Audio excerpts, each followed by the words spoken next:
Queridos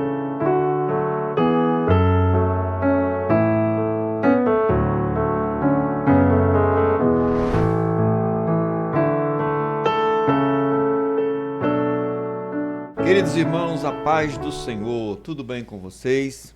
Desejo que a bênção do Senhor esteja sobre a vida de todos os que nos assistem. Eu sou o presbítero Josué Batista e você está conosco no canal Bereano Pentecostal, um canal voltado para o estudo da Palavra de Deus e para o desenvolvimento da vida cristã. Aqui você encontra conteúdos para a sua edificação espiritual. Por isso eu te convido a se inscrever no canal e ativar o sininho das notificações para receber os nossos conteúdos. E hoje estamos aqui mais uma vez para fazermos o estudo da lição da Escola Bíblica Dominical. Quero convidar você a estudar conosco, a permanecer até o final deste vídeo, pois certamente será de grande proveito e edificação para a sua vida.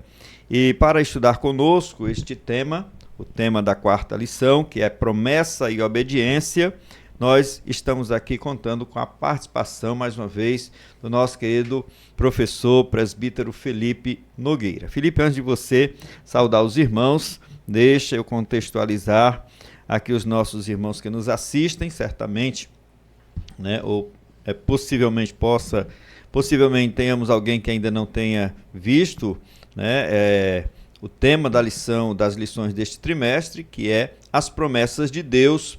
Confie e viva as bênçãos do Senhor, porque fiel é o que prometeu. Este é o tema do quarto trimestre do ano de 2024, o último trimestre, né, deste ano. E durante todo este ano, o Bereano Pentecostal esteve fazendo o estudo das lições, né? Então nós temos aqui uma série de vídeos bem edificantes, tanto da escola dominical, quanto de podcasts, quanto de outras formas de estudo. Nós temos mensagens, inclusive, que podem ser úteis para o seu deleite espiritual. Convido você a conferir os nossos vídeos, tá certo? E agora eu quero pedir ao meu amado irmão Felipe para saudar os irmãos e nós darmos início ao estudo de hoje. Amém. Eu quero cumprimentar os irmãos com a paz do Senhor, agradecer mais uma vez a Deus essa oportunidade de estar aqui no canal Bereano Pentecostal, com meu amigo Josué Batista. Agradecer pelo convite, né? Mais uma vez, que Deus possa falar conosco nesse momento, falar com os irmãos em casa e que nós possamos ter mais uma aula edificante nesse domingo. Próximo domingo, essa daqui é para o dia 27, né? A lição anterior, que estudamos com o presbítero Rafael, a lição 3, será estudada no dia 20, né? No dia 20. Mas, Felipe, vamos lá. Tema da lição, promessa e obediência. O texto áureo: se me amardes, guardareis os meus mandamentos. A verdade prática: a obediência a Cristo demanda bênçãos espirituais que influenciam diversas áreas da vida. A leitura bíblica em classe, ela está em Deuteronômio, capítulo 29, versículos 1, depois versículo 9 a 12, e Hebreus, capítulo 8, versículos de 6 a 13. Muito bem, a palavra-chave desta lição é obediência. Muito bem, Felipe, e agora nós vamos também aos objetivos. Eu pedi a você para fazer a leitura dos objetivos da nossa lição, Felipe, para dividir conosco aqui esta parte. Tá certo. Bom, a lição ela é dividida em 3 pontos, né, como de costume, e o primeiro ponto tem como objetivo apresentar os termos do concerto de Deus com o seu povo no Antigo Testamento. O ponto 2, o objetivo é mostrar que o princípio da obediência também está presente no novo concerto. E por último, no terceiro ponto, o objetivo é refletir sobre as bênçãos provenientes da obediência a Cristo. Muito bom. Agora vamos para a nossa introdução. Eu queria pedir a você, né, para apresentar aí para os nossos irmãos o que nós vamos estudar em termos gerais, o que nós vamos abordar nesta lição. Certo. A lição a quarta lição de domingo, né, dia 27, nós vimos aqui desde o início da desse trimestre, que as promessas de Deus elas podem ser divididas, para a gente entender de uma forma mais didática, em dois grupos centrais, né? E aí foi falado na lição de número 1 sobre as promessas incondicionais, né, que é aquelas que não dependem de nenhuma ação humana ou de nada externo, é as promessas que Deus faz e ele vai cumprir, e as promessas condicionais também, que são aquelas promessas que aí sim Deus já espera algo, espera uma ação, uma resposta do homem para que possa ser cumprido. Então, essa lição de hoje ela está dentro desse campo, né, do campo das promessas condicionais. O próprio tema da aula mostra muito claro isso, né? Promessas e obediência, ou seja, Deus requer algo para que aquela promessa seja cumprida. E esse é um assunto amplo na Bíblia, né? O autor da revista vai trazer tanto no Antigo quanto no Novo Testamento, mostrando exatamente o foco central da nossa aula é esse, que existe sim promessas que requerem algo, uma obediência do homem para que Deus possa cumprir na vida do ser humano. Eu acho que esse é o resumo de forma muito clara da nossa aula do próximo domingo, dia 27. Muito bom, Felipe. Então nós vamos embarcar aqui nesta jornada, no estudo desta temática, né, sobre promessa e obediência.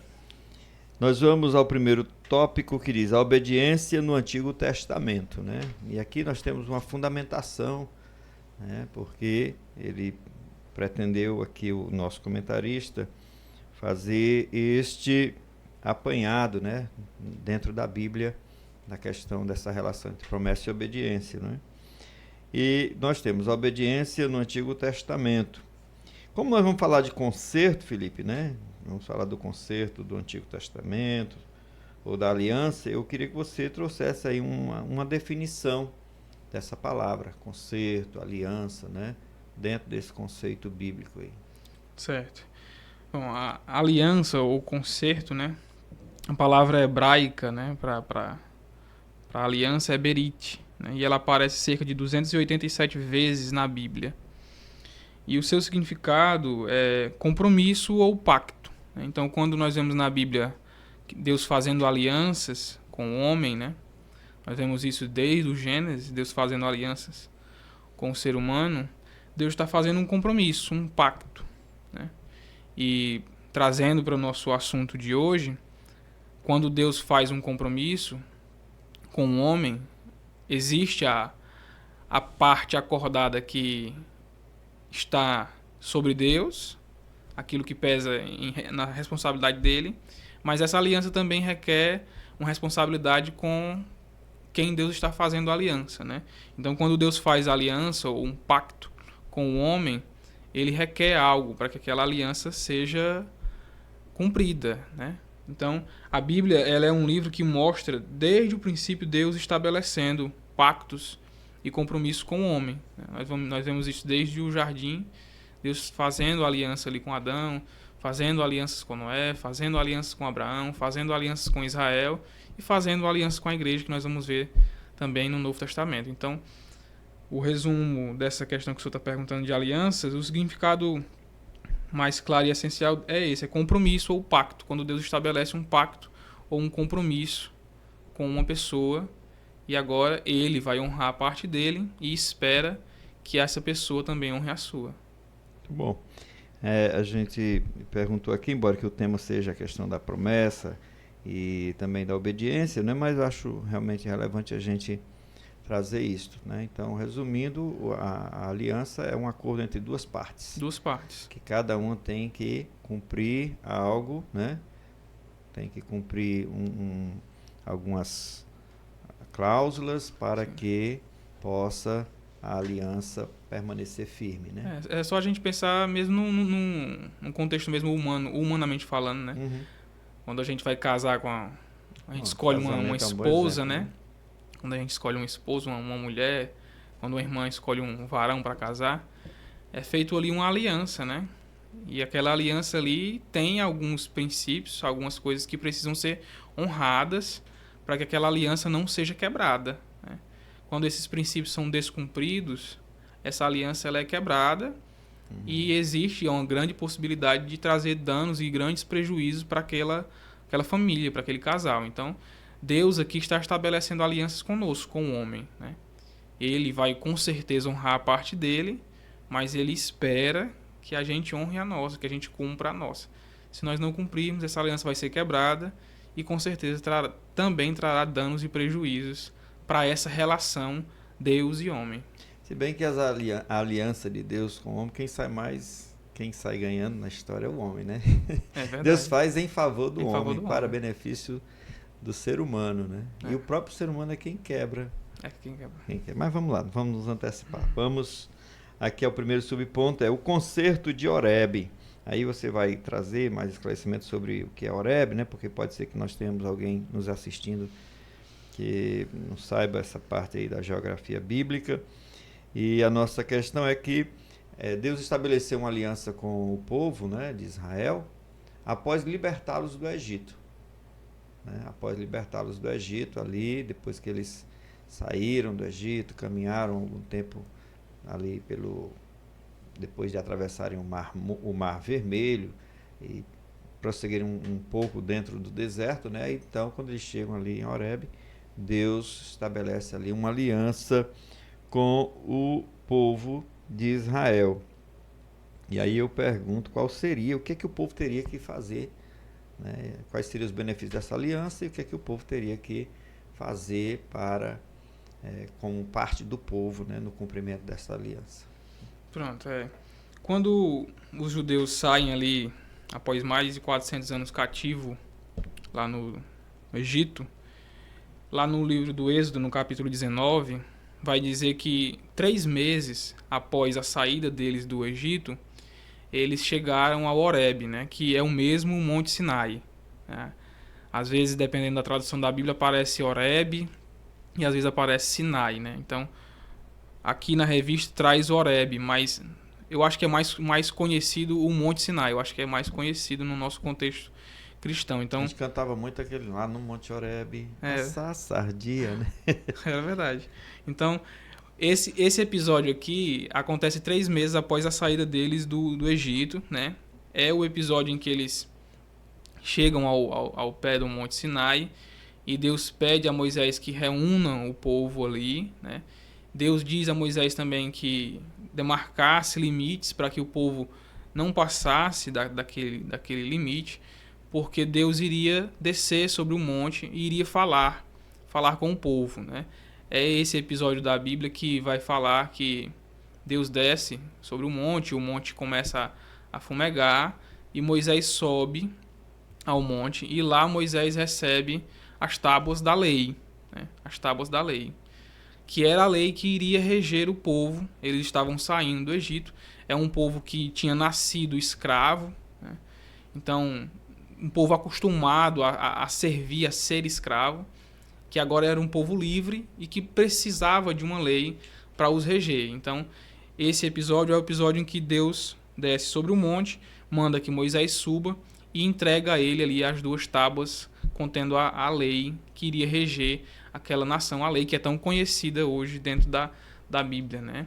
Então, esse é o episódio, tá certo? 3 meses após a saída do Egito, Deus já reúne o povo para entregar a eles a lei. Então, quando o autor vai falar no decorrer da lição sobre mandamentos, né, sobre cumprir os mandamentos, dentro desse primeiro ponto está falando exatamente da lei que é mais conhecida ali como os 10 mandamentos.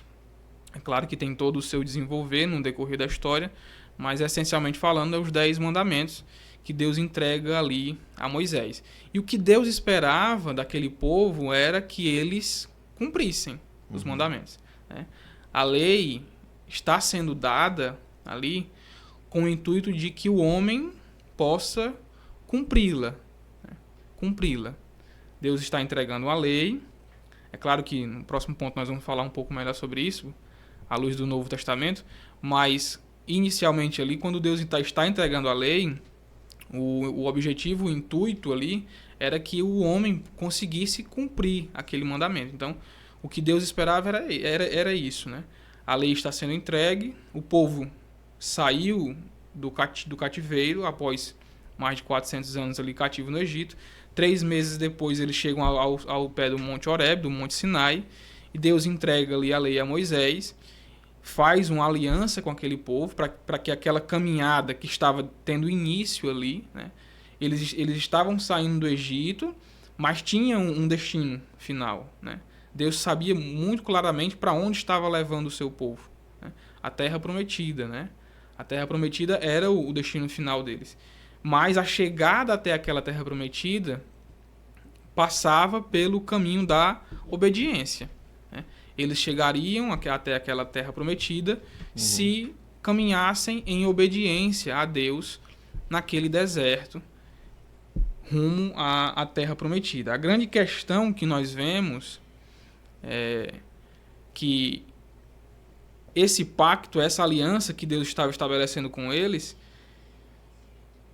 que esperavam resposta positiva de obediência, quando nós chegamos já no livro de Números, nós vamos ver que infelizmente o povo não cumpriu essa aliança, né? Para passar aqui a referência para os irmãos, Números capítulo 14, a partir do versículo 20 em diante ali, nós vamos ver que Deus fala de forma muito clara, né? Quantas vezes eles tinham pecado, quantas vezes eles tinham quebrado a aliança, né?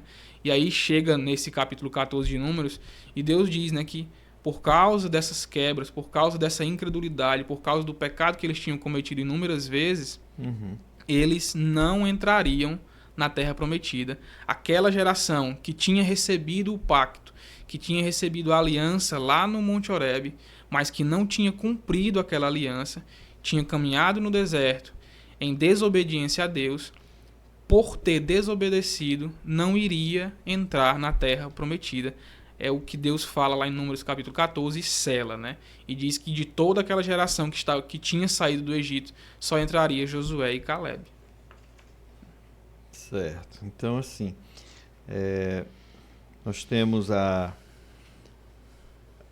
aliança, Felipe, de Deus com o povo. Era a lei em si?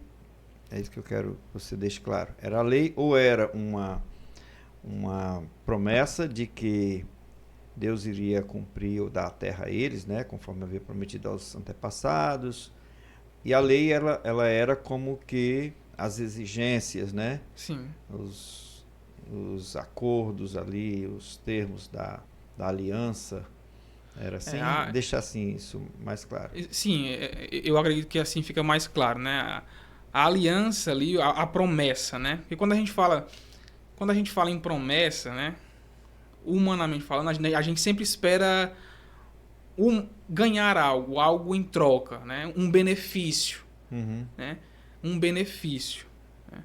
Por exemplo, quando a gente faz uma promessa, normalmente, a uma pessoa, nós sempre estamos visando o bem do indivíduo, né? Eu te prometo que vou fazer assim por você, prometo que vou comprar isso e isso vou te dar de presente para um filho, por exemplo, né? Então, nesse sentido, trazendo para isso, a promessa que Deus está fazendo àquele povo era sair de uma terra de escravidão para uma terra própria, né?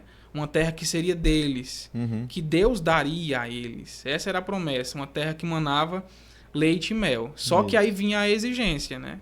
E a exigência ali no Horebe é a lei que Deus dá a Moisés, os 10 mandamentos, que vai ter todo o seu desdobrar, todas as suas consequências posteriores, mas inicialmente são aqueles 10 mandamentos. Então Deus faz a promessa, a terra prometida: estou tirando vocês do Egito, estou levando vocês para uma terra que mana leite e mel, mas eu quero que vocês andem em obediência a mim. E como é que eu vou andar em obediência ao Senhor? Como assim?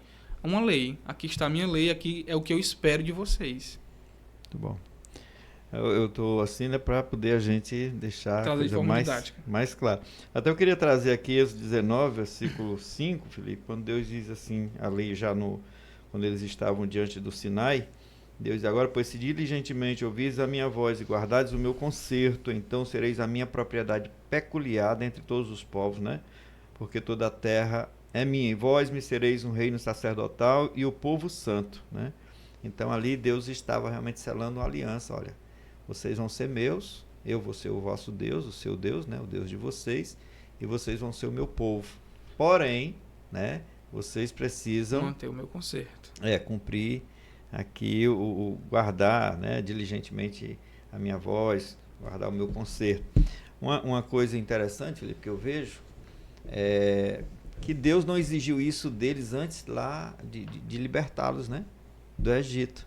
Verdade. Primeiro Deus libertou, Deus fez sinais poderosos ali no Egito, né, tirou, abriu o mar, né, fez tantas coisas, e só depois de libertos, de salvos daquela escravidão de Faraó, é que Deus, né, trouxe ali os termos do concerto, da aliança, né? E assim, é diferente, né, de muitas pessoas. E eu vejo até uma relação com aquele versículo lá de Romanos, capítulo 6, versículo 23, porque o salário do pecado é a morte, mas o dom gratuito de Deus é a vida eterna. Ou seja, Deus já dá a bênção, né, antes mesmo da pessoa fazer alguma coisa. Que ele primeiro libertou o povo, né?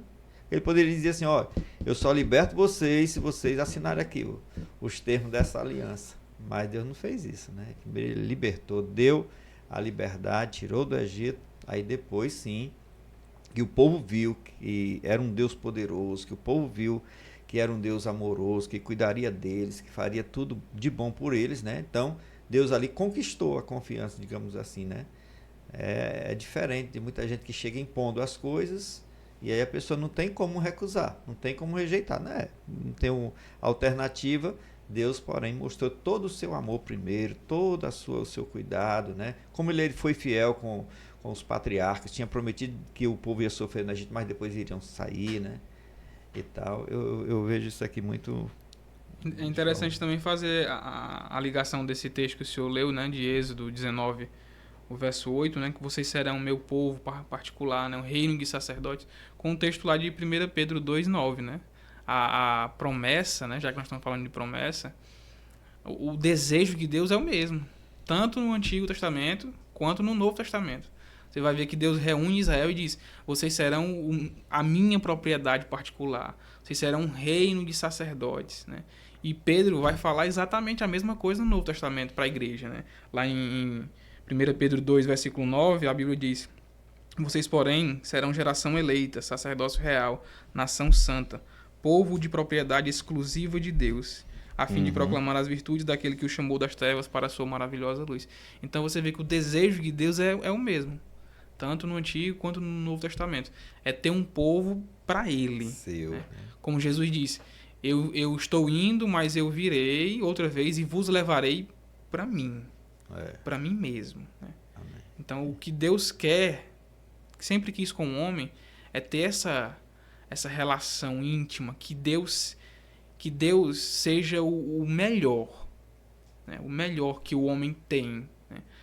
Mais do que as bênçãos, as promessas, todos os presentes que Deus possa nos dar, que a vida cristã possa nos trazer, porque nós sabemos que a vida cristã tem sim coisas muito boas, bênçãos, nós vamos falar um pouco mais sobre isso no último ponto, mas o que Deus quer é essa intimidade, é esse relacionamento do mesmo jeito que Ele quer a gente, né? Vocês serão meu. Ele quer que a gente... Quer relacionamento. Ele quer relacionamento. Tanto no Antigo quanto no Novo Testamento. Segundo tópico, Felipe, o subtópico, é o concerto nas Campinas de Moabe. O que foi esse novo concerto, né? Se podemos chamar assim, que eu acho que não é um novo concerto, né? Mas vamos colocar aqui nesses termos. O que foi esse novo concerto cerca de 40 anos depois do primeiro? Pronto.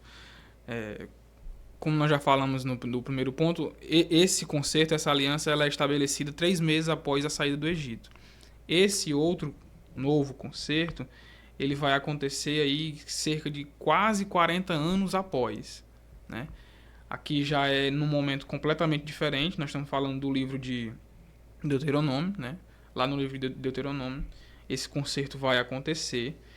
E o próprio nome do livro já diz muito sobre essa questão, né? O Deuteronômio significa repetição da lei, né? Ou segunda lei, repetição da lei, eu acho que é a melhor tradução.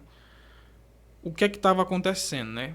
O povo recebeu a aliança, a promessa, Deus fez a aliança e Deus entregou o mandamento. Já falamos que em Números Deus fala de forma muito clara que o povo descumpriu aquela aliança e por descumprir, aquele povo que saiu do Egito não entraria na Terra Prometida. O livro de Deuteronômio, ele é o último livro do Pentateuco escrito por Moisés e ele abrange um período de 2 anos dessa caminhada no deserto. Então, se nós pegarmos o livro do Êxodo até o livro de Números, nós temos aí 38 anos de caminhada no deserto. E o livro de Deuteronômio, ele abrange cerca de 2 anos dessa caminhada, o finalzinho dessa caminhada. Então, quando Deus reúne o povo ali, essa aliança, essa repetição da lei está sendo feita para aquela nova geração que nasceu no deserto, né?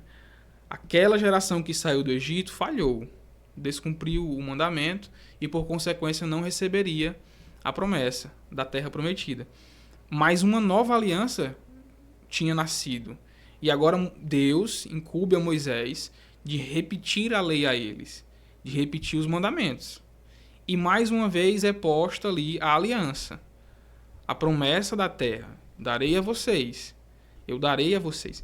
E aí nós vamos ver no capítulo 27 que Deus diz ali a Moisés e pede a Moisés para que ele diga ao povo que quando eles passassem o Jordão e começassem a tomar posse da promessa, da terra prometida, Deus diz que 6 tribos deveriam ir e ficar sobre o Monte Gerizim e proferir bênçãos ao povo. E outras 6 tribos, ele vai dizer quais eram essas 6 tribos, ficariam sobre o Monte Ebal e iriam proferir maldições. E aí nós chegamos no capítulo 28 de Deuteronômio. Deus então começa a dizer quais seriam as bênçãos e quais seriam as maldições. O povo passou o Jordão, aquela nova geração iria passar o Jordão, iria começar a tomar posse da promessa, da terra prometida. E mais uma vez Deus diz, aqui está as bênçãos e aqui está as maldições. E aí no capítulo 28 nós temos detalhadamente quais eram as bênçãos e quais eram as maldições. E aí é como se Deus dissesse para aquela nova geração, escolham. Né? O que eu acho interessante é a gente observar como é que a gente escolhe. Porque se eu chegar para qualquer irmão que está assistindo a gente e disser assim, irmão, o irmão quer bênção ou quer maldição? Todo mundo vai dizer, eu quero bênção. Verdade. Né? Então, só que para Deus, a nossa escolha não é o que nós falamos. Para Deus, a nossa escolha está ligado a como nós agimos. Ou seja, o crente ele não escolhe dizendo, eu quero o céu. O crente escolhe vivendo o céu. O crente não escolhe ser salvo. Eu quero ser salvo. Pronto, estou salvo. O crente precisa trilhar o caminho da salvação. Para Deus, as nossas escolhas estão ligadas às nossas ações. E aí tem um texto muito claro no Antigo Testamento, quero ler só para embasar o que eu estou falando, de Isaías capítulo 29, versículo 13. Deus diz assim, ó, Deus disse, visto que este povo se aproxima de mim e com a sua boca e com seus lábios me honra, mas o seu coração está longe de mim, e o seu temor para comigo consiste só em mandamentos ensinados por homens. Ou seja, o povo falava, louvava a Deus, mas o coração estava longe. Aí quando ele chega no versículo 15, Deus diz assim, ó, ai dos que escondem profundamente o seu propósito do Senhor. Ai dos que fazem as suas próprias obras às escuras e dizem, quem nos vê? Quem sabe o que estamos fazendo? Como vocês invertem as coisas? Será que o oleiro é igual ao barro? Pode a obra dizer ao artífice, ele não me fez? Pode a coisa feita dizer ao oleiro, ele não sabe nada? Então o povo louvava a Deus, mas agia às escuras. Só que Deus vê tudo. Então, para me resumir, as nossas escolhas, o que nós precisamos contextualizar hoje para os nossos dias, é que as nossas escolhas precisam ir muito além de uma fé de boca. Deus quer que a gente trilhe o caminho. As nossas escolhas são feitas perante Ele de acordo com o que nós vivemos. Uhum. Essas são as nossas escolhas. Verdade. Só assim, complementando, Felipe, nós temos aqui esse concerto, ou a repetição da lei aí, eles já estavam ali na iminência de entrar na Terra Prometida, né? Estavam nas colinas de Moabe, ali, nas colinas que eles chamam, nas campinas, né? Nas campinas de Moabe, já estavam avistando ali a terra, né? Mas antes de entrar na terra, foi preciso repetir a lei. Moisés teve que contar como Deus libertou, fez todo aquele resgate histórico e depois disse qual era a vontade do Senhor para que aquela nação pudesse possuir a terra e receber muitas bênçãos. Que é agora o terceiro subponto, né? Você chegou já até a comentar isso, sobre o capítulo 28 de Deuteronômio. As promessas provenientes da obediência. Em Deuteronômio 28, né, nós temos ali as bênçãos e maldições que cairiam sobre o povo de Israel quando tomasse posse da terra prometida, dependendo aí da forma de agir deles, né? Então, para desfrutar as muitas bênçãos que Deus prometia ao povo, e não eram poucas, né? O que eles deveriam fazer? Você já falou de certa forma, mas só arremate aí para a gente. Eles deveriam caminhar em obediência. Ou seja, eles deveriam fazer o oposto do que os pais fizeram, né? Isso eu acho muito interessante na Bíblia, né? Porque diferentemente, pelo menos de boa parte das pessoas, é muito comum a gente escutar as pessoas dizerem assim: eu preciso aprender com os meus próprios erros, né? É bom, principalmente o jovem, às vezes o jovem é muito cabeça dura, né? Eu preciso aprender com os meus próprios erros. Eu já escutei pessoas dizendo assim: eu preciso quebrar a minha cara para me aprender, né? Mas quando a gente olha para a Bíblia, a gente vê que melhor é aprender com os erros dos outros, né? É mais fácil aprender com os erros dos outros, né? E aqui o que Deus estava falando era isso, né? Façam diferente dos pais de vocês. Quando a gente lê, se eu não me engano, 1 Coríntios capítulo 10, Paulo diz claramente, né? Falando justamente sobre esse povo que pereceu no deserto, que não entrou na Terra Prometida, né? Paulo diz: e isso está escrito para nosso aprendizado. E isto que Paulo está falando é os erros que eles cometeram, né?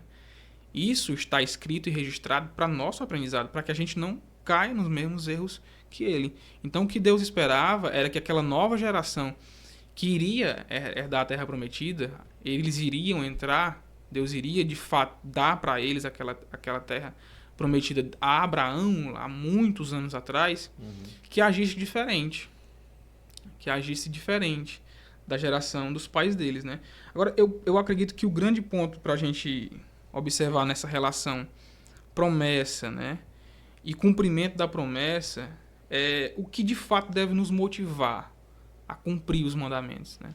Quando Deus chega e nos dá mandamentos, né, e nos faz promessas, é o assunto da nossa aula, o mandamento condicionado a uma promessa, ou a promessa condicionada a um mandamento, o que é que deve nos motivar, né? E eu penso, irmão José, que não deve ser a promessa em si mesma. Né? Eu acho que o crente, eu não estou aqui de forma nenhuma diminuindo as promessas que Deus faz, as bênçãos que Deus promete na caminhada cristã. Jamais eu quero diminuir isso. Faz parte da caminhada e é muito bom saber que Deus cuida dos seus a esse ponto de fazer promessas e de zelar para cumprir elas. Mas eu acho que o que é que deve nos motivar a viver esses mandamentos, né? E eu penso que se for só as promessas em si, é muito pouco. Eu acho, até escutei uma frase já uma vez e fui pesquisar, lendo para essa aula, sobre essa frase, né? E ela diz assim, ó: se eu te adorar por medo do inferno, queima-me no inferno. Se eu te adorar pelo paraíso, exclua-me do paraíso. Mas se eu te adorar pelo que tu és, não esconda de mim a tua face. Ou seja, numa linguagem bem fácil, né? Se nós queremos, Deus faz promessas, né? Bênçãos e maldições. Bênção é o céu, maldição é o inferno, né? Então, se aqueles que querem ir para o céu apenas pelo céu em si, não passam Pelas ruas de ouro. pelas ruas de ouros, os muros de, né, o rio da água da vida, a beleza do céu, não passam de interesseiros. Ou se eu quero ir para o céu apenas por medo do inferno, não passo de um covarde. Jesus, certa vez pregando, lá em João capítulo 6, capítulo 5, ele vai fazer a multiplicação dos pães. E quando ele faz ali, a Bíblia vai dizer que as pessoas vêm até ele e querem coroá-lo, querem exaltá-lo. E ele se esconde, ele passa para o outro lado. E quando amanhece o dia, as pessoas percebem que Jesus não está mais ali, eles ficam desesperados. Mas percebem que os discípulos pegaram o barco e estão indo para o outro lado. E aí eles vão seguir os discípulos. Aonde os discípulos estão, Jesus está lá também. E quando eles chegam, acertaram, Jesus está lá. Mestre, onde tu estava, né? E aí Jesus diz algo muito interessante. Ele diz assim, ó, vocês não estão atrás de mim pelo milagre que vocês viram, mas estão pelo pão que comeram e ficaram satisfeitos. Ou seja, tinha pessoas atrás de Jesus pelos milagres, tinha pessoas atrás de Jesus pelo pão e ficaram satisfeitos. E o que Jesus quer é que a gente vá além. Por isso que às vezes Jesus não dá as coisas que a gente pede, né, Felipe? Às vezes se ele der... muitas vezes ele dá, a gente pede uma benção, Deus concede, às vezes ele nega, né? Às vezes ele nega. E aí, você vai fazer o quê, né? Tem em contrapartida, né, sobre o que é importante de fato, né? Nós temos Moisés nessa caminhada no deserto. Moisés é um homem que não entrou na Terra Prometida, que queria entrar, pediu a Deus para entrar. E Deus até se zangou com ele, né? Basta, não fale mais nisso. Você não vai entrar. Mas certa vez Moisés estava lá no deserto ainda, bem no início da caminhada, ainda pouco tempo depois de ter saído do Egito. E Deus chegou para Moisés e disse, Moisés, eu não vou. Logo após o Monte Sinai ali, esse concerto do Horebe, o povo já pecou. Já fez um bezerro de ouro, já caiu na idolatria, né? E Deus disse, eu não vou, Moisés. Porque se eu for, eu vou matar o povo. O povo é obstinado em pecar e eu não posso andar com eles, são pecadores. Mas não te preocupa, Moisés. Eu vou enviar um anjo e vou garantir que esse anjo dê a vocês toda a vitória que eu prometi. E aí Moisés chega para Deus e diz, não me faça sair daqui, não me faça sair daqui. Não nos faça sair daqui se tu não fores comigo. O que Moisés estava dizendo para Deus é, a promessa, a terra prometida, sem o Senhor estar lá comigo, eu prefiro viver no deserto. Eu abro mão da promessa para viver contigo. Então, eu penso que o tema do nosso trimestre é maravilhoso, as promessas, mas mais maravilhoso do que a promessa é amar o Deus da promessa. Que Ele sempre esteja acima de tudo que Ele nos promete. A maior promessa, Felipe, é a de que Ele vem nos buscar para junto dele, né? Essa é a maior promessa. Essa é a maior promessa. É a maior promessa. É aqui pela qual nós desprezamos o mundo, deixamos tudo, né? Queremos abrir mão de tudo para poder alcançar esta promessa. Felipe, mas assim, eu estou me estendendo, eu nem queria me estender nesse ponto. Para algumas pessoas, Deus é uma espécie de estraga prazer, né? Porque, assim, ele exige tantas coisas que às vezes as pessoas não querem abrir mão, né? E aí, o que a gente tem a dizer? Deus, por que ele é tão exigente? Por que ele faz...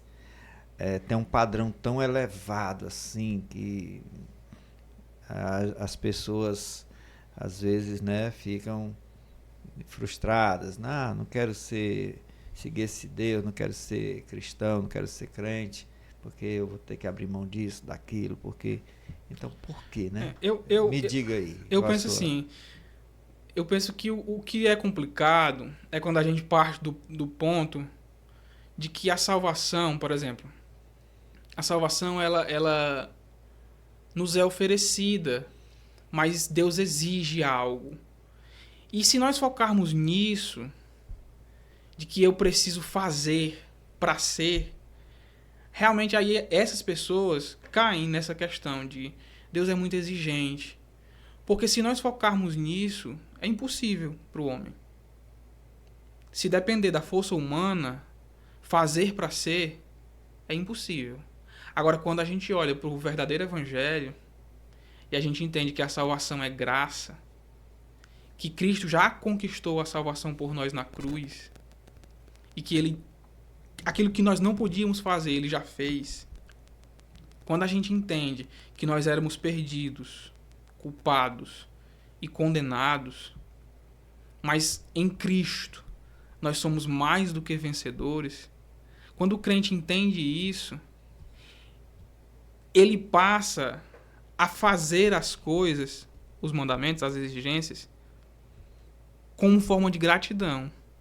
Quando o crente faz para ser salvo, eu faço porque é uma exigência. Aquilo é um peso, é um fardo para ele carregar. Quando o crente entende que esse fardo Cristo já carregou na cruz, e ele entende que ele foi moído por causa das nossas transgressões e ferido por causa das nossas iniquidades, e o castigo que ele levou nos traz paz, não é uma hipótese. O castigo que Cristo levou nos traz paz. Quando o crente entende isso, que Cristo já sofreu e que agora nós temos paz com Deus, essa caminhada de mandamentos não é mais pesado. É gratidão, é louvor, é honra a Deus. Então eu acho que a grande questão está nisso. É um ponto central essa questão, porque nós temos muita gente caminhando nessa terra, fazendo para ser salvo, carregando o fardo. Infelizmente, poucos entenderam que o fardo Cristo já carregou, que hoje nós temos paz com Deus. E aí, esses que entenderam fazem como forma de gratidão. Não há mais fardo, não há mais peso para eles. Amém. Eu queria dizer mais coisas, mas aí a lição vai ficar mais tempo. Mas aí, só para encerrar, Felipe, assim, nós também entendendo que a vontade de Deus ela é boa, perfeita e agradável, né? A gente vai ver que as exigências de Deus, elas são para o nosso bem, né? É como uma criança que quer, porque quer colocar o dedo na tomada. E o pai, não, e segura, não, né, e tal, não faça isso, não é assim. E aí a criança, naquele momento, ela não entende. Mas, se o pai liberasse para ela fazer aquilo, ela iria sofrer uma grave consequência, né? Então, a vontade de Deus ela é boa, perfeita e agradável. Muito pelo contrário, não visa tirar o prazer de ninguém, né? Mas que a gente tenha realmente satisfação naquilo que é bom, porque o que é Deus também se agrada do que é bom, daquilo que é honrável, louvável, tudo que é justo, né? Tudo que é perfeito. A sinopse do primeiro ponto diz: no concerto de Deus com Israel, observamos o cumprimento das promessas a partir da obediência. E aí nós vamos entrar aqui numa temática, né? No segundo tópico, que tem os antinomistas, aqueles que acham que não tem que obedecer nada, que não tem regra, que não tem lei, que agora estamos no tempo da graça. Aí, né? Aí você vai poder falar sobre isso aí um pouco, trazer a sua visão. O primeiro subponto é um novo concerto. A nossa pergunta é: qual a diferença entre aquele concerto lá dado no Antigo Testamento e o Novo, né? Quais são as semelhanças, diferenças, alguns comparativos que você possa fazer aí? Certo. Primeiro, assim, é interessante a gente, mais uma vez, contextualizar que quando a gente fala de novo concerto, normalmente a gente sempre liga o Novo Testamento, né? E, consequentemente, a igreja, né? Mas é interessante a gente observar que esse novo concerto, ele é feito com Israel. Com Israel. Não faz sentido se fazer um novo concerto com quem ainda não tinha concerto. Então, esse novo concerto é feito com o povo que tinha o antigo concerto. Certo? Então, o novo concerto é feito com Israel. Só que esse novo concerto abrange uma gama muito maior de pessoas. Aí nós, gentios, passamos a usufruir dos benefícios desse novo concerto. Eu não vou ler agora, mas vou deixar aqui aberto, porque nós vamos usar muito, apesar de estarmos falando do Novo Testamento, mas nós vamos usar muito a promessa desse novo concerto que Deus ainda fez no Antigo Testamento. lá no livro de Jeremias, no capítulo de número 31. Então, esse novo concerto é feito a Israel, que tinha o antigo concerto. E os gentios, todos os povos, a promessa feita lá a Abraão, né? Em ti serão benditas todas as famílias da terra, agora passam a entrar, a usufruir dos benefícios desse novo concerto. Esse novo concerto, essa nova aliança, ela tem o seu fundamento posto na cruz. Na cruz. Quando Cristo morre, derrama o seu sangue, entrega a sua carne, e ali ele diz, Pai, está consumado. Tanto que antes, um pouco antes do momento da cruz, Cristo participa ali da última ceia, né, com a primeira ceia, a última Páscoa com os apóstolos, e ele diz, né, esse é o meu sangue, né, é o cálice da nova aliança, né, que está sendo derramado por muitos. Lá em Mateus capítulo de número 26, ele vai falar sobre isso. Então, ali Cristo estava estabelecendo o pacto da nova aliança com os judeus, com os apóstolos, mas que abrangeria muitas mais pessoas, né? O senhor perguntou sobre algumas diferenças, e aí eu botei algumas aqui para mim não esquecer. A antiga aliança tinha, por exemplo, Moisés como mediador, né? E exigia sacrifícios contínuos naquele pacto da antiga aliança. Já na nova aliança, Jesus é o novo mediador. Um mediador perfeito, né? Nós vamos falar um pouco mais sobre isso mais na frente. E não tem mais a exigência de sacrifícios contínuos, porque o sacrifício de Cristo foi perfeito. Está lá em Hebreus 10, versículo 10. Na antiga aliança, havia o relacionamento Deus e homem estava baseado na obediência à lei externa. Na nova aliança, esse relacionamento ele é mais próximo, pois a lei de Deus está escrita em nossos corações, que é o que Deus já tinha falado ao profeta Jeremias. Outra coisa importante da gente observar nessa nova aliança é que Deus diz que perdoaria as nossas iniquidades e jamais se lembraria dos nossos pecados. Se na antiga aliança havia a questão de sacrifícios contínuos pelos pecados cometidos, na nova aliança Deus faz uma promessa lá em Jeremias que é incrível para aquela geração. Eu irei perdoar os pecados de vocês e jamais me lembrarei deles. Isso é parte da nova aliança, por causa do sacrifício de Cristo, perfeito.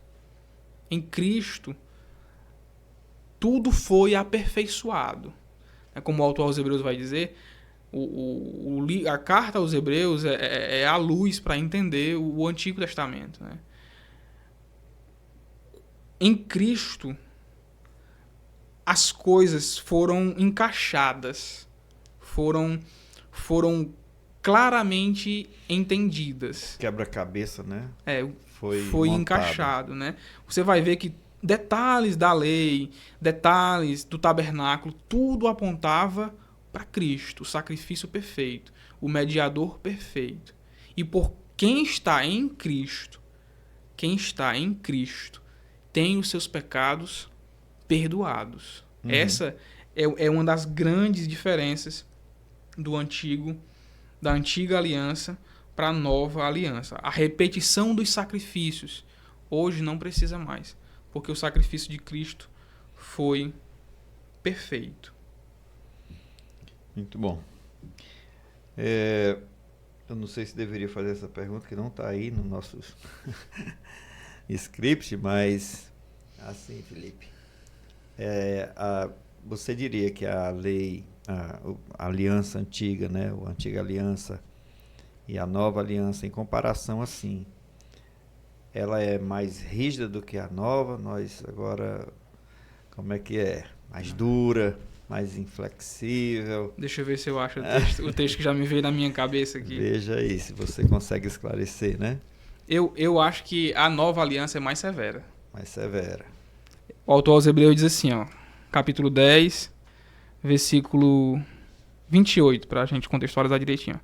Quem tiver rejeitado a lei de Moisés morre sem misericórdia, pelo depoimento de 2 ou 3 testemunhas. Imaginem quanto mais severo deve ser o castigo daquele que pisou o Filho de Deus, profanou o sangue da nova aliança, com o qual foi santificado e insultou o Espírito da graça. É verdade. Às vezes as pessoas têm essa ideia, talvez pelo nome, né? Graça, lei, graça. Pelo significado atual, talvez as pessoas... A lei era cruel. A graça é a graça, né? Mas a graça é o presente merecido. Agora, aqueles que rejeitarem esse presente, como o autor aos Hebreus vai dizer, quanto maior será, mais severo será o castigo para aqueles que rejeitaram o sangue do Filho de Deus e desprezaram o Espírito da graça. A gente pode ver isso também ali no Sermão do Monte, né? Quando Jesus, foi dito a vocês, os antigos, né? Como é que tem escrito? Foi dito aos antigos, né? Não matarás, não adulterarás, não farás. Porém, eu vos digo. Aí Jesus traz uma coisa... Uma aplicação... bem mais severa, né? Se você só pensar a respeito de uma mulher, olhar, né? E tal, com olhar impuro, você já em seu coração cometeu adultério com ela. Então, é muito mais rígido, né? Agora, sim, o que eu acho que as pessoas às vezes acham que é menos severo, Felipe, é pela penalidade, né? Naquele tempo, o adultério ele era punível com a morte, né? Apedrejamento e tal. E na graça, vamos nessa nova dispensação que nós vivemos, nós temos realmente assim o perdão, né? Mais oportunidades. Mais oportunidades. E sempre assim, que você tem essa questão da aparente impunidade, isso gera mais, né? Fica mais relaxado as mais pessoas. Relaxado, né? As pessoas tendem a fazer mais coisas, a cair, a cometer os mesmos erros. Mas vamos lá. Jesus Cristo, mediador, eu acho importantíssimo a gente destacar aqui, né? Que na antiga aliança, você já falou, houve ali um interlocutor entre as partes daquele concerto, daquela aliança, que no caso aí era Deus e o povo, e o mediador foi Moisés, né? E agora nós temos também nesta nova aliança, no Novo Testamento, um mediador. Quem é ele? Qual a importância dele ser esse mediador? Bom, nessa nova aliança, né, se nós tínhamos Moisés como esse mediador entre Deus e os homens ali no antigo pacto, nessa nova aliança nós temos um novo mediador, e esse mediador é a pessoa bendita do nosso Senhor Jesus Cristo, né? Podemos afirmar isso porque ele mesmo disse, né? Lá em João capítulo 14, versículo 6, Jesus disse: ninguém vem ao Pai se não for por mim. Ninguém. Não tem outro caminho que não seja ele, né? Em Romanos capítulo 8, versículo 34, Paulo diz que Cristo está à destra de Deus e intercede por nós, né? E em 1 Timóteo capítulo 2, versículo 5, que é o verso mais claro sobre isso, Paulo diz que porque só há um mediador, há um só Deus e um só mediador entre Deus e toda a humanidade, Cristo Jesus, o homem, né? Então, nessa nova aliança, Cristo é o novo mediador, né? E qual a importância disso, né? Além dessa questão da intercessão, que já é muito, muito importante, basta a gente olhar, pegando o exemplo da antiga aliança, a gente vê esse texto mesmo que eu citei de Êxodo 32, Êxodo 33, que é o texto que Deus diz que não irá mais com o povo, né? E, inclusive, Deus faz até uma proposta a Moisés, né? Que Moisés saísse do meio do povo, que iria destruir e iria fazer dele uma grande nação, né? E Moisés ali, ousadamente, vai dar conselhos a Deus, né? Vai interceder pelo povo, né? Uhum. Ele vai mediar essa situação, né? E Moisés chega a dizer, né? Que se não for para ser daquele jeito, que Deus tire o nome dele do livro, né? Tira o meu nome do livro, né? E Deus ali escuta Moisés, né? Moisés intercede pelo povo e Deus escuta Moisés. Agora imagine nós tendo Cristo como esse mediador. Não é mais Moisés que está lá, é Cristo, o homem. Só que o homem perfeito, porque Moisés era imperfeito. Uhum. Moisés falhou, né? E por ter falhado não entrou na terra prometida. Então Cristo não. Em tudo foi tentado, mas em nada falhou. Então nós temos um representante homem ao lado de Deus Pai, porque Paulo diz que é Cristo Jesus homem. Eu acho interessante isso de Paulo. Ele faz questão de dizer: ele está à destra de Deus intercedendo por nós. Quem? Cristo Jesus homem. É um semelhante a nós.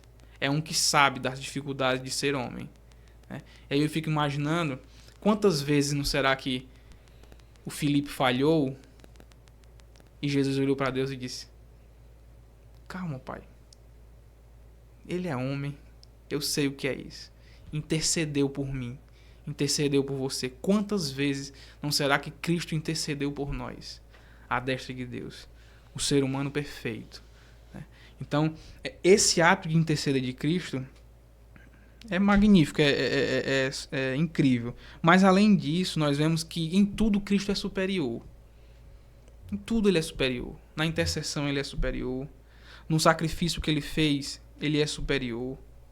Paulo vai dizer em Romanos capítulo 5, versículo 1, que nele todos nós somos justificados. Você já pensou, irmão José? Deus está olhando para a gente aqui nesse momento e está enxergando aqui 4 justos. Glória a Deus. Nós sabendo que não somos. Mas ele está enxergando em nós 4 justos. Por quê? Porque o sangue de Cristo nos justifica, nos purifica de todo pecado. Em tudo ele é superior. A Bíblia vai dizer que nele nós somos salvos. Está lá em Atos capítulo 4, versículo 12. E por que é que nós somos salvos? Essa mudança, eu acho interessante a gente fazer esse link. Por que mudou? Por que a antiga aliança? Por que foi estabelecida uma nova aliança? Não é simplesmente que a antiga aliança foi colocada numa prateleira e Deus tirou uma nova aliança. Não. A antiga aliança foi cumprida. Deus deu essa aliança, esse mandamento, para ser cumprido. Só que nenhum homem cumpriu. Só que Cristo vem à Terra, desce, e ele diz assim, lá em Mateus capítulo 5, versículo 17, eu não vim abrogar a lei, eu vim cumpri-la. Eu vim cumpri-la. Cristo desce, encarna, pega o antigo pacto, a antiga aliança, e o que é que ele faz com ela? Ele cumpre ela. Por isso que Paulo vai dizer o fim da lei é Cristo, né? O fim da lei é Cristo. No fim, assim, no sentido de que realmente ele cumpriu ela. Que conseguiu cumprir. Se nós pegarmos, a promessa era a terra prometida. A promessa é a Canaã celestial.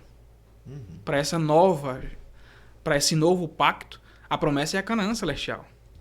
O mandamento precisava ser cumprido. Nós falhamos. O que nós merecíamos? Inferno. Cristo vem, encarna, pega o antigo pacto. O que é que ele faz? Cumpre. O que é que Cristo merecia? Salvação. O que ele merecia era entrar nos portões do céu e todo o céu louvar a ele e dizer: eis aí o único homem que cumpriu os mandamentos. Eis aí o único que cumpriu toda a lei. Só que o que é que Cristo faz? Cristo tira essa roupa de justiça, coloca sobre o Filipe, pega a roupa de pecado, coloca sobre ele, vai até a cruz, e a Bíblia diz que ele é moído, esmagado, por causa dos meus pecados. Essa antiga aliança passou, como usar um termo da Bíblia, esclerosou, não porque Deus trocou, quis trocar, porque Cristo cumpriu ela. E por ele ter cumprido ela, agora ele diz: agora eu estabeleço uma nova aliança. Por quê? Como assim o Senhor vai estabelecer? Porque eu estabeleci ela no meu sangue. E dou a vocês, a todos quanto crerem, o direito de serem chamados filhos de Deus. Agora nós não podemos esquecer, se hoje você e eu temos o direito de ser chamados filhos de Deus, é porque um dia ele estava lá na cruz e disse assim, ó: Deus meu, por que me desamparaste? A nova aliança tem preço de sangue. Amém? Amém. Que maravilha, né? Que coisa gloriosa. A superioridade desse mediador é incrível, né? É incrível. Só tem mais uma coisa, Felipe, é que uma coisa que Deus promete ali através, não sei se é de Jeremias ou se é de Ezequiel, não estou bem lembrando, mas de um dos dois que falam desse novo concerto, né? É que ele escreveria a lei no coração. Jeremias. É Jeremias, né? Jeremias 31. Eu escreveria a minha lei nos vossos corações, né? É Ou muito seja, bonito esse texto. não é mais em tábuas de pedras como era a lei de Moisés, que foi escrita ali pelo dedo de Deus naquelas pedras, né? Naquelas tábuas de pedra. Agora a lei foi escrita, ou ela é escrita em nosso coração. Por isso que aí nós vamos ter lá em Gálatas, Paulo dizendo, se vocês andarem pelo Espírito, né? Vocês não vão satisfazer a vontade da carne. Porque os Gálatas estavam querendo voltar para a lei, né? A lei de pedra, a lei exterior. Aí vocês andem pelo Espírito, que o Espírito vai escrever essa lei no coração de vocês e vocês vão poder fazer a vontade de Deus, né? Aí vem o fruto do Espírito, que é a essência dos mandamentos, né? Porque a lei ela é limpa e seca. Não faça isso, não faça aquilo. E a obra do Espírito Santo em nossas vidas é nos capacitar a praticar o princípio da lei, que é o amor, né? Que é a longanimidade, que é a benignidade, que é a bondade, a fé, a mansidão, a temperança, aquelas 9 virtudes que temos lá, que Paulo, né, descreve, elas são a essência dos mandamentos. Estão lá. Quem ama, de fato, não vai matar, quem ama, de fato, não vai julgar, quem ama, de fato, não vai, né, mentir, prejudicar o seu semelhante, cobiçar as coisas dele. Então é diferente. Essa nova lei, ela é escrita em nossos corações pelo Espírito Santo, né, que vem de dentro para fora a obra do Espírito. Meu irmão, é muita coisa boa. Mas vamos lá, a obediência no novo concerto. E eu pergunto, a graça aqui que nos fala o Novo Testamento, o Novo Concerto, ela exclui a obediência. E aí o homem fica... Pronto. Salvo uma vez, salvo para sempre. Salvo para sempre, não faz mais nada, pode... Não, eu não penso assim, né? Certo. À luz do que nós vemos dentro do Novo Testamento, né? Das falas do próprio Senhor Jesus, eu não... Permaneceremos no pecado, mas que fomos... Pois é, o texto de Paulo salvos, é muito claro, né? Lá em Romanos. Então, eu acredito assim, que na verdade, a graça, que é esse presente merecido, ele... Quando o crente entende, como eu já falei aqui num ponto anterior, né? Quando o crente entende isso, esse presente, não é entender o presente em si, no sentido de estou recebendo algo, é entender o que é esse presente. Precisa entender o que é o presente. Porque a gente fala assim, graça é um presente merecido. Tudo bem, mas o que é esse presente? E quando você entende, e nós já falamos um pouquinho, não podemos mais se aprofundar tanto, sobre o que Cristo fez por nós, quando a gente entende isso, essa graça gera em nós fé, o homem responde em fé, e essa fé, quando eu olho para o Novo Testamento, essa fé ela é manifesta em ações. Ela é manifesta em ações. E o próprio Jesus chega a dizer algo muito interessante, que ele diz que a fé que nós estamos a exercitar, ela pode ser vista, enxergada ou não. Tem um texto muito interessante nos evangelhos que vai falar sobre a cura do paralítico. E a Bíblia diz que aqueles homens subiram na casa, destelharam ela e desceram o paralítico ali, bem na frente de Jesus. E o texto diz assim, ó, vendo-lhes a fé. Interessante. Jesus olhou para aqueles homens... Eu não tinha pensado nessa perspectiva aí. Jesus olhou para aqueles homens e viu a fé deles. Aí Jesus disse, filho, os teus pecados estão perdoados. Aí a pergunta é, como foi que Cristo viu a fé deles? Isso é abstrato, né? Através das ações. É por isso que Tiago vai dizer, né? Mostra-me a tua fé sem obras, que eu te mostro a minha através das obras. Então, eu acredito, sinceramente, que a nossa salvação, a graça, ela é revelada. Que de fato recebeu a graça, ele manifesta ela em ações. Agora, essa manifestação não é para ser salvo.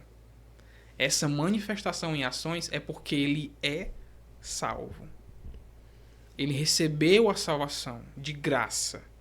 E por receber essa salvação de graça, ele manifesta obras de um novo filho, alguém que nasceu de novo. As coisas velhas passam e tudo se fez novo. Amém. Precisamos aprender muito sobre isso, né, Felipe? E eu não vou me estender aqui porque realmente... Também não vou me estender muito. Mas só assim, cuidado, a gente tem que ter cuidado com o legalismo, né? Muito cuidado com o legalismo. Porque o legalismo, ele engana muitas pessoas. As pessoas querem viver ali, né? Se perder, se falhar em alguma coisa, acha que perdeu a salvação e tem que, né, bota muitas regras, às vezes até que nem está na Bíblia, né? Tem que usar roupa tal, tem que tantas coisas exteriores e termina realmente. Eu acho que o grande ponto... Não assim, crendo mais na salvação pela fé, e sim pelas obras, e sim pela, né, pelo esforço, mérito humano. E aí isso é perigoso. Nós precisamos entender. A obediência sim, né? Mas uma obediência voluntária, uma obediência fruto. Da nossa dependência do Espírito Santo, né? Que vai nos conduzindo, que vai nos levando a uma vida. E não aquela simples... Pegar uma pessoa lá do mundo, ó, a partir de hoje você não faça mais isso, você não faça mais aquilo, você não pode mais vestir isso, não pode mais vestir aquilo, né? E você faz da pessoa assim, vamos dizer assim, um protótipo de crente, de evangélico, né? Mas interiormente, será que a transformação aconteceu, que é a mais importante, né? Você faz, ali ele fica como se fosse realmente, mas precisa entender que essa é uma obra interior e que a pessoa... É um fruto natural. É como se eu disse mesmo, é uma obediência de fruto. É natural. É o que Jesus diz lá no Sermão do Monte. Ele diz que é impossível uma árvore boa produzir fruto mau. E é impossível uma árvore má produzir bons frutos. Aí Jesus diz, pelos frutos vocês os conhecerão. Então, esse ato, eu acho que essa é a grande questão. Esse ato da obediência é fruto e não meio. O crente não obedece para ser. O crente obedece porque é. É fruto. É natural dele viver aquilo. Ah, irmão, mas... Você que está ouvindo a gente. Ah, irmão, mas não consigo entender. Ainda não é a minha realidade. O que eu devo fazer? Procure conhecer a Cristo. Quanto mais você conhecer Ele, quanto mais você se aproximar dele, mais Ele vai te mostrar o que é isso. Essa é a questão. Agora, que é muito perigoso o legalismo, é muito perigoso, é muito nocivo à vida cristã. Eu às vezes até oro, Senhor, eu sei que eu não sou capaz de vencer o pecado por mim mesmo, né, pela minha... Mas ainda que eu fosse, eu não queria que fosse pela minha força, né? Eu quero que o Senhor opere em mim essa graça para eu vencer. E que eu não vença assim por uma questão de uma autodisciplina pessoal, de um esforço pessoal, né? Mas eu oro no sentido de, na dependência do Espírito Santo, eu vencer. Porque aí a obra vai ser feita por Ele.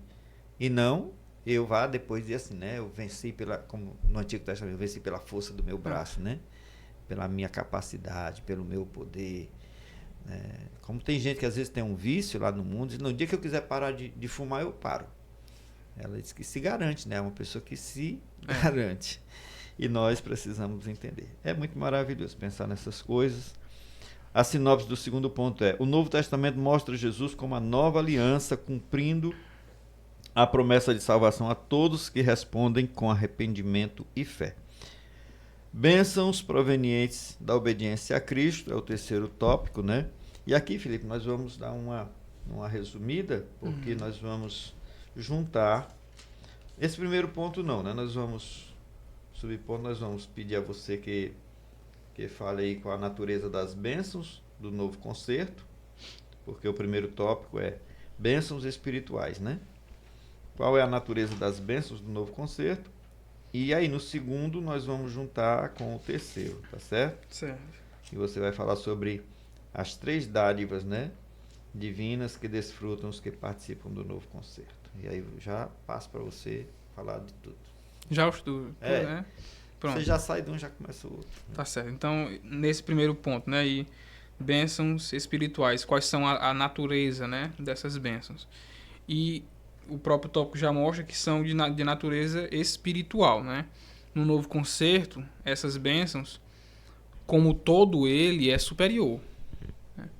Todo novo concerto ele é superior. O mediador é superior, o sacrifício foi perfeito, tudo é superior ao antigo concerto. Então, essas bênçãos também são superiores. E elas são espirituais, né? E aí eu quero ler o texto lá que o senhor citou, que mostra isso de forma muito clara, já no Antigo Testamento, que é o texto de Jeremias, capítulo 31, a partir do versículo 31. Deus diz assim, ó, até o versículo de número 34. Eis que aí vem dias, diz o Senhor, em que eu firmarei uma nova aliança com a casa de Israel. Então, aquilo que nós já falamos, né? Que essa nova aliança estava sendo estabelecida com Israel. Era uma nova aliança com a casa de Israel e com a casa de Judá. Não segundo a aliança que fiz com os seus pais, no dia em que os tomei pela mão para os tirar da terra do Egito. Pois eles quebraram a minha aliança, apesar de eu ter sido seu esposo, diz o Senhor. Porque esta é a aliança que farei. Aí Deus começa a dizer, ó, na casa de Israel. Depois daqueles dias, diz o Senhor, na mente lhes imprimirei as minhas leis. Também no seu coração as inscreverei. Eu serei o Deus deles, e eles serão meu povo. Não ensinará jamais um ao seu próximo, nem cada um ao seu irmão, dizendo, conheça o Senhor, porque todos me conhecerão, desde o menor até o maior deles, diz o Senhor. Pois eu perdoarei as suas iniquidades, e dos seus pecados jamais me lembrarei. Maravilhoso. Essa é a natureza das bênçãos. É muito superior. É uma lei, como o Senhor já falou, escrita em nosso coração. É um Espírito Santo que começa a gerar vida em nós. É o que Cristo diz. Ele habitará em vós. Vocês nascerão de novo. Vocês precisam nascer de novo. O Espírito Santo vem, habita em nós. Ele gera vida. E essa vida que é gerada por ele, automaticamente produz esses mandamentos, essas leis. E o crente começa a viver conhecendo a Deus. Como ele mesmo vai dizer. Não precisa mais ninguém dizer. Conheçam a Deus, porque vocês são minha morada. Eu habito em vocês. E vocês vão me conhecer. E esse relacionamento é tão íntimo, tão aprofundado, que Deus perdoa os nossos pecados e jamais se lembra deles. Então, é de natureza muito, muito superior. E para mim já passar para o próximo ponto, para a gente não demorar tanto, e aí o outro ponto vai falar sobre, a gente comentar um pouco sobre justiça, a paz e a alegria no Espírito Santo, que são benefícios, né? São frutos dessa nova aliança. E aí quando a gente pensando primeiro em justiça, é tão difícil no contexto que nós vivemos hoje, né? Falarmos sobre justiça, porque as pessoas, o ser humano, ele é tendencioso ao pecado. A Bíblia fala sobre isso, né? Sobre a natureza pecaminosa que habita em nós. Então, é muito mais fácil para o homem ser injusto do que justo. É muito mais fácil ser corrupto do que honesto. Né? É tão raro a gente ver. Tanto que já tem até casos aí que virou notícia, né? Uma pessoa que achou dinheiro em uma carteira e foi entregar. Né? É algo raro demais de se ver. Porque é natural para o homem ser mau, ser pecador. E aí quando nós trazemos como esse homem pode ser justo, né? só através do novo nascimento. Quando o Espírito Santo vem até o homem e ele começa a gerar essa vida, o Espírito Santo começa a produzir o fruto do Espírito, né? Eu gosto muito de dizer, eu dizia muito na sala de escola dominical, né? Que o Espírito Santo, quando começa a habitar no crente, a primeira coisa que ele produz, e eu perguntava o que é, né? Santidade. Se ele é o Espírito Santo, ele começa logo a produzir santidade. E aí ele começa a trazer esse fruto, né? E falando sobre justiça, é impossível o crente ser justo, um ser humano ser justo nessa terra, se não for guiado por Deus. Porque a justiça, ela não toma partido por ninguém. E se tem uma coisa que nós fazemos é tomar partido por nós mesmos. Eu vou pensar em mim, depois de mim eu penso nos outros. A justiça não. A justiça ela não toma partido. É imparcial. Ela é imparcial. E para agir assim, só por obra do Espírito Santo. Essa relação crente e Cristo que nos faz viver essa justiça também começa a nos dar paz. Agora, o que é paz? Paz. Quando a gente fala em paz, humanamente falando, a gente pensa em quietude, tranquilidade, sossego.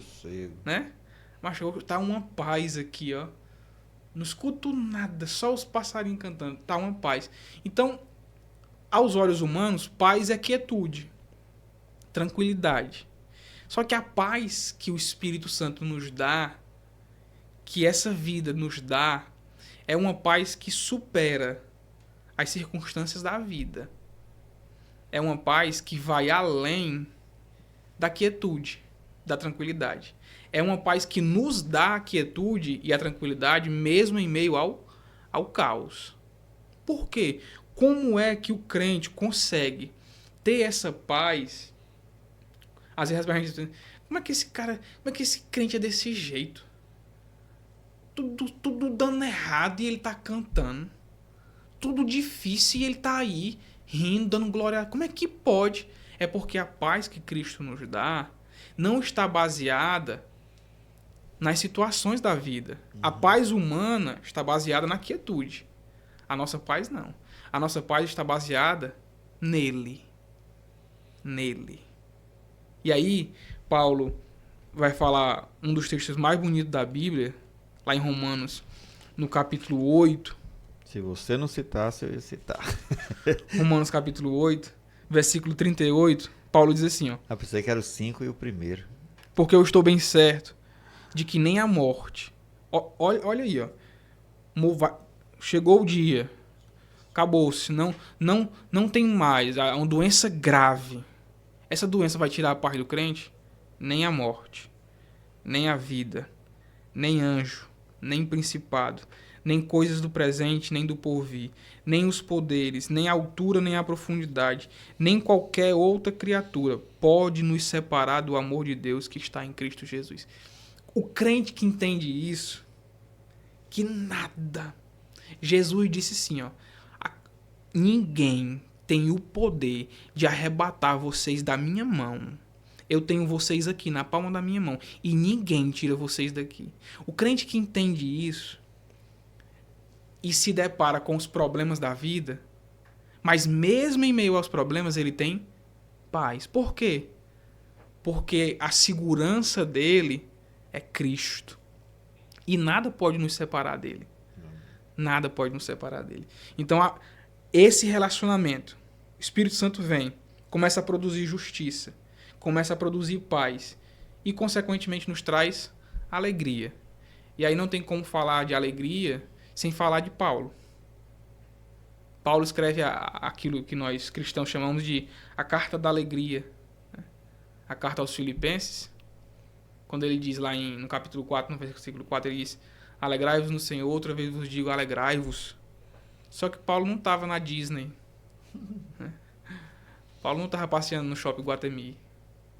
Ele estava preso, encarcerado. A masmorra, hein? Mas estava feliz. E por que feliz? Porque ele diz que eu estou preso, mas o evangelho está livre. A palavra está livre. E Paulo tinha uma segurança muito grande em Cristo. ele dizia, é nessa carta, se eu não me engano, que ele vai dizer, para mim o viver é Cristo e o morrer é lucro. Então, é essa vida que o Espírito Santo gera em nós. Isso é loucura para o homem natural. Loucura, loucura. Loucura sem fundamento algum. Mas quando o crente recebe o Espírito Santo e esse Espírito Santo começa a gerar esse fruto, aí a gente começa a ver que é possível viver. E o grande ponto central disso tudo é Cristo.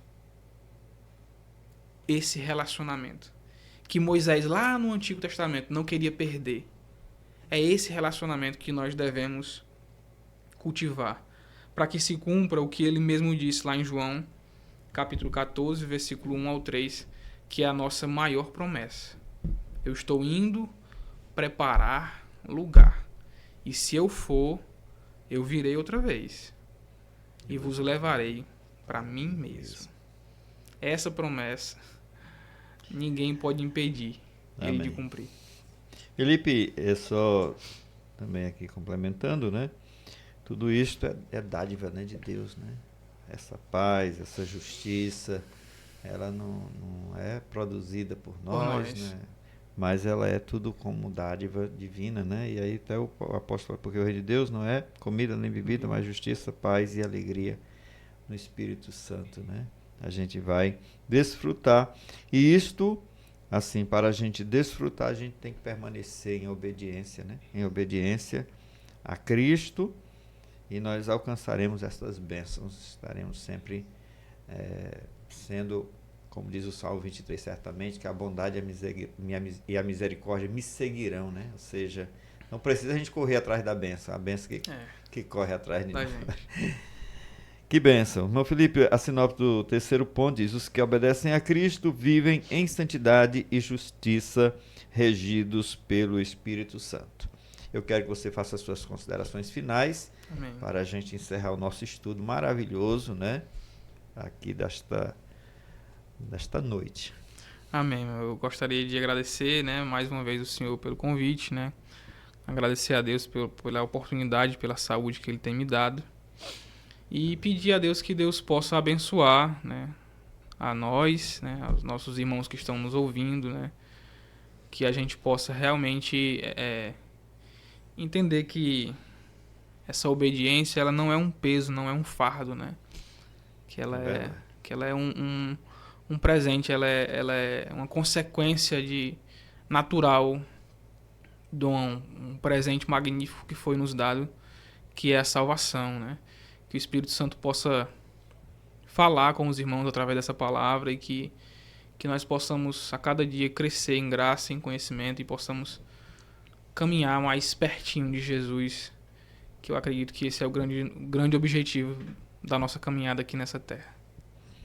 Felipe, o Senhor te recompense, viu? Amém. Sou também agradecido pela sua boa vontade em colaborar conosco aqui no Bereano Pentecostal e dizer que foi uma aula maravilhosa, né? Até além das expectativas, né? A gente chega assim a esse tema e tal, já foi falado um pouco na anterior, mas eu acho que superou assim as minhas expectativas. Não sei se também aconteceu com você, né? Graças a Deus. Porque Deus nos deu uma graça maravilhosa nesta noite. Gente, vale a pena, tá certo?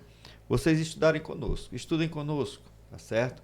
Todas as semanas estamos publicando aqui esses estudos das lições e Deus tem abençoado grandemente. Aqui nós temos sentido a presença de Deus, né? Nós temos sentido assim, às vezes lágrimas, eu seguro as lágrimas aqui, né? Porque eu sou muito emotivo, mas eu me sinto alegre, né? Porque a gente está aqui diante um do outro, mas Deus, né? Como diz lá, onde estiver 2 ou 3 reunidos em meu nome, aí eu estou no meio, a gente sente a presença do Senhor e é maravilhoso, tá certo? Que nosso desejo é que vocês sejam edificados, que os professores possam também extrair, né, algum proveito do nosso material para as aulas de vocês, tá certo? Que Deus os abençoe e até a próxima em nome de Jesus. Deus abençoe André e Débora também, que estão aqui por trás das câmeras, né? E que o Senhor abençoe o Felipe. Amém.